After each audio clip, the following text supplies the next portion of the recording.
In today's video, I'm going to teach you how to change color of things in CapCut. By the end, you'll know how to create a clean before and after look and precisely shift colors using CapCut's built-in tools. Start by opening CapCut and creating a new project.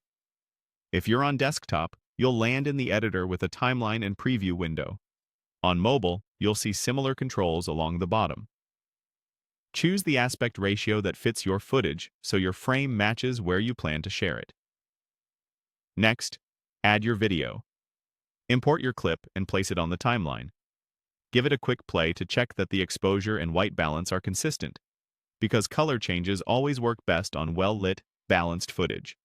If the clip is long, decide where you want the color change to begin so the transition feels intentional.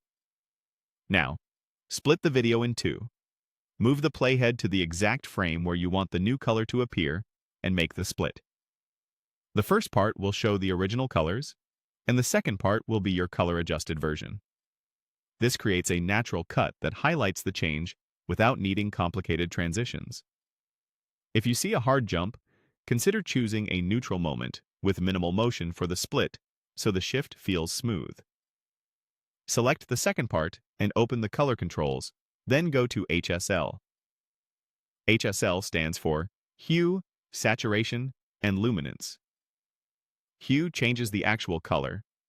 Saturation controls how intense that color appears, and luminance adjusts its brightness.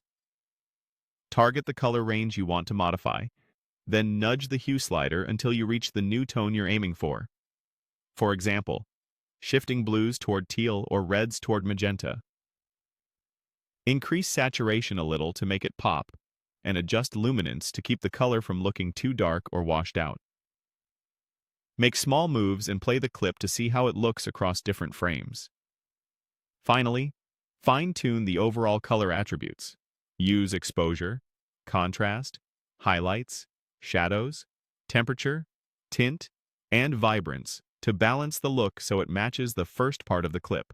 A slight tweak in temperature can warm or cool the new color, and a touch of contrast can add depth without crushing detail. Compare the two halves by toggling playback around the cut and aim for consistency in skin tones and background elements. If something looks off, dial it back. Subtle adjustments usually look the most natural. That's it. Open CapCut, add your video, split the clip, adjust HSL on the second part, and refine the overall color. Save your project, review the before and after, and you're done.